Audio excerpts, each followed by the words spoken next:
Bonjour à tous, dans la vidéo d'aujourd'hui, je vais aborder avec vous le concept d'ordre de grandeur. C'est une notion que certains d'entre vous maîtrisent très bien, ou en tout cas pensent maîtriser. Malheureusement, pour beaucoup d'élèves, manipuler de grands ordres de grandeur reste toujours une difficulté majeure. Alors afin que vous ayez une bonne représentation du monde, il est donc nécessaire pour moi de clarifier tout cela. Est-ce que vous êtes bien installé? Allez, c'est parti. Sur cet écran, vous pouvez voir une échelle représentant le noyau atomique, à peu près 10-15 mètres, et allant jusqu'à des échelles de l'ordre de la galaxie, donc 10 exposant 21 mètres. Dans un cours de géographie, généralement, on vous explique les ordres de grandeur allant de l'être humain jusqu'à la Terre, donc grosso modo de 1 mètre jusqu'à 10 exposant 7 mètres. Ceci constitue donc des ordres de grandeur de l'homme à la Terre. Alors dans ce cours, on va étendre un peu le domaine et inclure le système solaire et la galaxie, donc des ordres de grandeur allant de la Terre à la galaxie. Alors, prenons ma photo ici, je mesure environ 1,80 m et on va utiliser cette hauteur afin de passer à l'ordre de grandeur suivant. Si on multiplie ma hauteur par 10, on a quelque chose de l'ordre de 18 mètres et donc de la longueur de ce bateau ici. Un ordre de grandeur supérieur, c'est plus ou moins la hauteur du bâtiment, ici le 30th Street Mary Axe, qui est en fait un des bâtiments les plus emblématiques de Londres. Et donc ici, entre ma photo et ce bâtiment-là, on a deux ordres de grandeur qui les séparent. Celui-là fait à peu près 180 mètres. Donc, on va continuer. 10 fois la hauteur de ce bâtiment-là, ça fait plus ou moins la longueur du Golden Gate. Celui-ci fait plus ou moins 1800 mètres, donc environ 2 km. C'est normalement un des bâtiments que vous avez vu l'an passé, lié à San Francisco. 10 fois la longueur de ce pont, ça fait environ une notion que vous devriez connaître, c'est plus ou moins le diamètre est-ouest de Bruxelles. En effet, si on prend les 5 km de la légende en bas, on a plus ou moins 15 km, ou plus ou moins quelque chose de l'ordre de 18 km, ce qui fait environ ma hauteur x 10, x 10, x 10, x 10. Alors on arrive tout doucement à des notions qui sont très importantes, en tout cas pour moi, à connaître. La longueur, par exemple, de la route entre Bruxelles et Arlon fait environ encore 189 km, c'est-à-dire 10 fois le diamètre de Bruxelles. Ce qui est important par contre, ici, c'est de retenir d'est en ouest quelle est la largeur de votre pays. Vous avez un pays qui fait plus ou moins 280, on va retenir 300 km de long. Et ça, on va pouvoir l'utiliser sur différentes cartes afin de comparer des distances. Retenez, d'est en ouest, la Belgique, avec le Luxembourg, ici fait plus ou moins 300 km de long. Sur une autre carte, ici, on va utiliser la France, et du nord au sud, la France fait à peu près 1000 km. Donc ça va être très intéressant, parce qu'en fait, on va pouvoir utiliser aussi cette distance du nord au sud de la France, qui est facilement repérable sur les cartes, afin de mesurer d'autres distances dans le monde. Voyons par exemple le cas des États-Unis. Vous avez ici une carte qui représente la France et les États-Unis côte à côte. Voici la distance nord-sud de la France. Si on prend cette même distance 5 fois côte à côte, on voit que ça remplit plus ou moins l'espace d'est en ouest des États-Unis. Donc les États-Unis sont d'un ordre de grandeur de 5000 km. On s'en fout des détails, c'est 5000 km qui comptent ici. De manière analogue, voici une carte de la Russie, et donc si on regarde l'échelle qui est en bas de la carte, on voit qu'en fait, on peut mettre les 1000 km 8 fois d'est en ouest de la Russie. Donc on a à peu près 8 fois la France du nord au sud, donc 8000 km d'est en ouest. Prenons maintenant une carte qu'on appelle une projection équidistante plate carrée, enfin c'est la projection avec laquelle on a fait cette carte, et affichons la France. Alors à l'échelle continentale, on va retrouver maintenant des ordres de grandeur, voilà, plus ou moins comme on a eu de la Russie. On peut mettre ici, dans le cas de l'Afrique, à peu près 8 fois la France du nord au sud. Donc du nord au sud, le continent africain fait à peu près 8000 km. Voilà, ceci c'est un ordre de grandeur que j'aimerais bien que vous reteniez. La superficie de l'Afrique fait à peu près 30 221 000 km².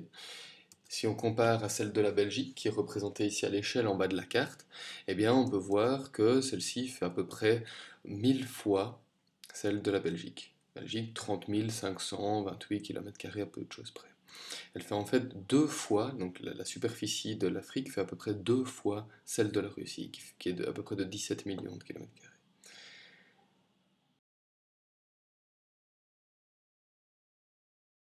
Cette carte qui apparaît à l'écran est aussi une carte équidistante, c'est-à-dire que le long de son méridien central, eh bien, les distances apparaissent en bonne longueur.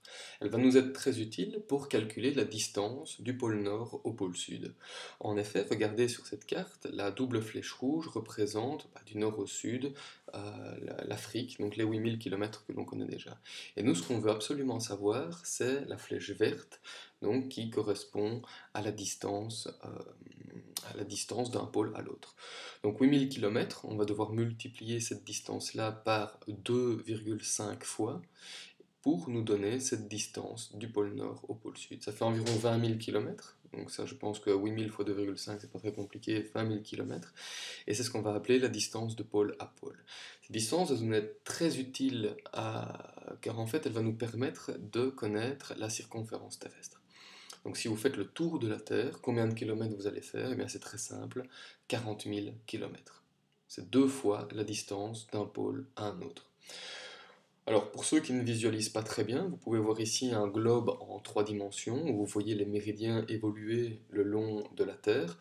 Et donc on voit très bien que la distance d'un pôle à l'autre, fois 2, ça nous donne la circonférence terrestre. Alors cette circonférence terrestre va elle-même nous aider pour calculer des distances dont on n'a pas accès. Par exemple, ici, cette double flèche indique la distance qui nous sépare du centre de la Terre. Et bien en fait, on va utiliser la formule de la circonférence, 2πr, pour connaître le rayon terrestre. Alors, quelle est la distance qui vous sépare du centre de la Terre? Du coup, ça devient très facile à calculer. 40 000 est égal à 2 fois 3,14 pi fois r, ce qui donne un rayon de 6370 km. Donc, la distance qui vous sépare du centre de la Terre est égale à 6370 en moyenne de kilomètres. Ok, je pense que c'est le moment de faire une petite synthèse. Donc, je vous demande de prendre deux post-it. Alors, sur le premier post-it, vous pouvez déjà noter ce que l'on vient de voir, c'est-à-dire les dimensions terrestres. Première dimension qu'on a observée ensemble, la Belgique d'est en ouest fait plus ou moins, voilà, maintenant vous le connaissez, 300 km. Comme ça, quand vous verrez la Belgique sur un écran, vous savez que ça fait plus ou moins 300 km. La France du nord au sud fait plus ou moins, c'est facile, 1000 km. On continue, les USA d'est en ouest, grâce à nos mesures, font plus ou moins 5000 km. L'Afrique, du nord au sud, fait plus ou moins 8000 km. Enfin, le rayon de la Terre, maintenant qu'on l'a calculé ensemble, fait plus ou moins 6370 km. Et la circonférence terrestre, si on applique la formule de Pierre, ça donne à peu près 40 000 km. Ok, donc cette formule-là, très importante aussi, la circonférence, c'est 2πr. Ça, ce post-it-là, vous le collez quelque part où vous passez souvent, ça vous permettra de le revoir assez facilement et de bien le mémoriser, pour la suite. Ok, on va passer maintenant aux dimensions extraterrestres, donc vous gardez le deuxième post-it et on passe à la suite. Alors concernant les dimensions extraterrestres, la première qui me vient à l'esprit, c'est la dimension Terre-Lune, donc la distance entre la Terre et la Lune. Pour ce faire, on va utiliser le diamètre terrestre, 12 740 km. Et vous voyez qu'en fait, à cette échelle-là, il va falloir dézoomer un petit peu pour pouvoir voir la Lune apparaître à droite de l'écran, exactement ici. Alors combien de fois on va pouvoir mettre cette distance connue, donc ce diamètre de la Terre, dans cet espace qui sépare la Terre de la Lune? Alors on va le compter ensemble, voilà, une dizaine de fois, 10 fois, 20 fois et 30 fois. C'est-à-dire qu'entre la Terre et la Lune, on peut mettre 30 fois le diamètre de la Terre, c'est-à-dire 384 400 km. Alors intéressons-nous maintenant des distances encore plus grandes. comme par exemple la distance Terre-Soleil. Voici une image du Soleil, et à cette échelle-là, si on devait représenter la Terre et qu'on la mettait juste à côté, voilà ce que ça donnerait. Vous la voyez, elle est juste ici.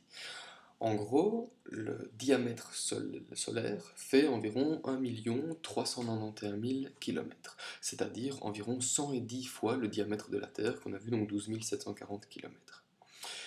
Ok, alors, ici, on n'a pas la distance Terre-Soleil. Ceci, c'est juste une représentation, on a mis la Terre juste à côté. Par contre, si on représenterait la distance Terre-Soleil, si vous regardez sur Google par exemple, vous verrez que ça correspond à environ 150 millions de kilomètres. Alors comment est-ce que je vais faire pour la représenter sur mon écran? En fait, il va falloir dézoomer encore une fois.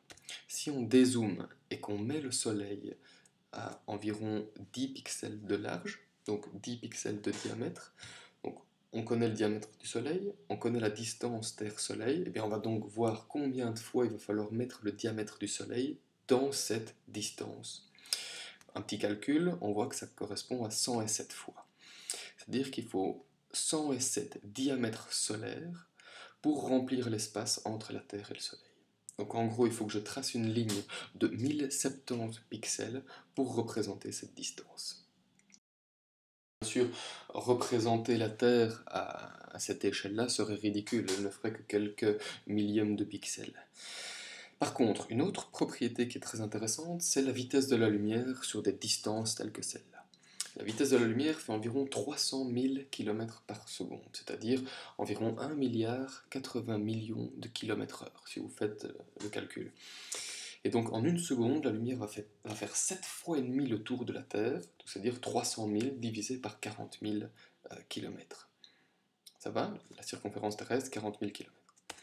Alors la distance Terre-Soleil, donc les 150 millions de kilomètres, vont être parcourus en 500 secondes. Donc 150 000 divisé par 300 000, ça fait 500, c'est-à-dire 8 minutes et 20 secondes. Alors c'est intéressant, parce que ça veut dire que la lumière que vous voyez du Soleil actuellement, en fait, c'est une lumière qui a pris naissance il y a 8 minutes au niveau du Soleil. Un autre exemple, si le Soleil explosait maintenant, eh bien en fait, nous ne le verrions que 8 minutes et 20 secondes plus tard. C'est-à-dire qu'on n'aurait plus de lumière que 8 minutes et 20 secondes plus tard. Donc vous voyez que la lumière, malgré sa vitesse incroyable, eh bien en fait ne parcourt l'univers que très lentement. Intéressons-nous maintenant au système solaire. Alors cette photo ne montre bien évidemment pas les distances telles qu'elles sont réellement, mais c'est un bon schéma pour les différentes planètes. Parce qu'en fait elles sont à la bonne dimension par rapport à l'échelle du Soleil. Et vous voyez que donc les premières planètes, les planètes internes qu'on appelle Mercure, Vénus, la Terre et Mars dans l'ordre, puis ensuite viennent Jupiter, Saturne, Uranus et Neptune. Et bien ces planètes tournent le long d'orbite autour du Soleil et elles tournent toutes en fait dans le même plan, ce qu'on appelle le plan de l'écliptique. On aura l'occasion d'y revenir un peu plus tard. Alors toujours à titre de comparaison, on peut voir ici les différentes planètes posées à côté du Soleil et on peut vraiment comparer leurs volumes respectifs. Ce qui nous montre bien que le Soleil est une énorme masse, une usine à atomes vraiment gigantesque. Alors ce schéma va me permettre de vous introduire une nouvelle notion qu'on appelle l'unité astronomique. Alors une unité astronomique, qu'est-ce que c'est? C'est en fait la distance Terre-Soleil, que vous connaissez, donc 150 millions de kilomètres. Alors ces 150 millions de kilomètres, on va les convertir en une unité, une constante qu'on va appeler l'unité astronomique. Et ça va nous permettre de calculer des distances au sein du système solaire. Par exemple, si on prend Neptune, eh bien Neptune a une orbite dont le diamètre fait environ 60 unités astronomiques. Ce qui veut dire qu'en fait, notre système solaire a une dimension telle que ça fait 60 unités astronomiques ou 9 milliards de kilomètres. Et donc on va calculer les distances au sein même du système solaire en unités astronomiques. Si on prend maintenant la première étoile en dehors du système solaire, donc entre nous et cette étoile, on a beaucoup de vide, et en fait, la première étoile s'appelle Proxima du Centaure, et elle est à 266 877 unités astronomiques. Regardez, donc elle est située ici dans la constellation du Centaure, et donc si on y allait, eh bien ça nous prendrait 266 000 fois à peu près la distance qui nous sépare du Soleil. Donc vous voyez que dès qu'on sort du système solaire, l'unité astronomique devient un peu ridicule aussi d'utilisation. Donc il va falloir qu'on trouve une autre unité. Eh bien, cette nouvelle unité qu'on va utiliser sera basée sur les propriétés de la lumière, et donc notamment la vitesse de la lumière. Donc vous savez qu'en une seconde, la lumière parcourt 300 000 km. En une heure, celle-ci va parcourir 1,80 milliard de kilomètres. En un jour, 25 milliards 920 millions de kilomètres. Et en un an, 9 460 milliards 800 millions de kilomètres.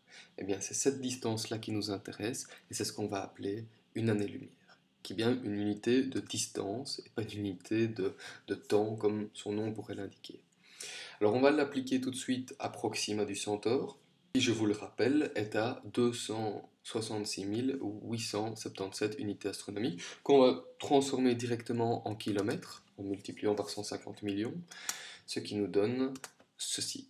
Ça, c'est le nombre de kilomètres qui nous sépare de Proxima du Centaure, qu'on divise par les 9460 milliards de kilomètres, ce qui nous donne environ 4,23 années-lumière. Alors 4,23 années-lumière, qu'est-ce que ça veut dire? Eh bien, ça veut dire que la lumière qui nous parvient de Proxima du Centaure a mis 4 ans et 3 mois pour nous arriver. Mais ça veut dire aussi que, imaginez qu'il y ait des personnes sur une planète autour de Proxima du Centaure et qu'ils aient un immense télescope capable de nous regarder, en tout cas la planète Terre, très précisément, eh bien ils vous verraient jouer dans la cour de NDC il y a 4 ans, en première année. Voilà, donc tout ça pour vous montrer que la lumière va à des vitesses tellement lentes comparées aux distances qui sont présentes dans l'univers. Un autre exemple, si on passe encore un ordre de grandeur supérieur, c'est les distances qui sont en place dans notre galaxie. D'un bout à l'autre de notre galaxie, qu'est-ce qu'on aurait? Là, si je place le système solaire, qui est en bordure du centre, plus ou moins, dans le bras d'Orion, eh bien, en fait, on aurait des distances telles qu'on a 120 000 années-lumière. C'est-à-dire que si on veut traverser notre galaxie, il nous faudrait 120 000 ans à la vitesse de la lumière, chose impossible avec les technologies actuelles. Alors, dans une galaxie, eh bien, on aurait 300 milliards d'étoiles, plus ou moins. Et il y aurait une centaine de milliards de galaxies dans l'univers. Pour illustrer ce que je viens de dire, eh bien, je vais vous montrer une dernière image et puis on s'arrêtera là pour aujourd'hui. Dans cette image, qui a été prise par Hubble il y a quelques années, on peut compter à peu près 3000 galaxies. Enfin, les astronomes ont dénombré à peu près 3000 galaxies. Et le plus fou, c'est qu'en fait, cette image correspond à une portion de l'espace qui correspondrait à un grain de sable tenu à bout de bras entre deux doigts. Donc c'est dans cette fenêtre spatiale qu'on a ici compté à peu près 3000 galaxies. Donc il y a des milliards de galaxies dans l'univers. Donc ça a de quoi donner le vertige, n'est-ce pas? Ok, on va finir avec un petit élément de synthèse ici. Et donc sur votre deuxième post-it, vous pouvez noter les dimensions extraterrestres.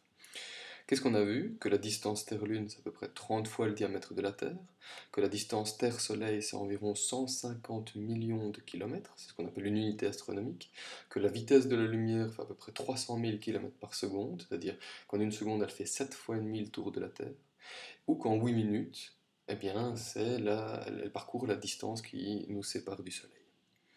Une année-lumière, c'est donc une unité de distance qui correspond à plus ou moins 9500 milliards de kilomètres et qui nous sert à calculer des distances extra-système solaire. Donc voilà, je crois qu'on a terminé pour aujourd'hui. Eh bien, vous pouvez passer maintenant à la prochaine vidéo concernant la représentation de la Terre.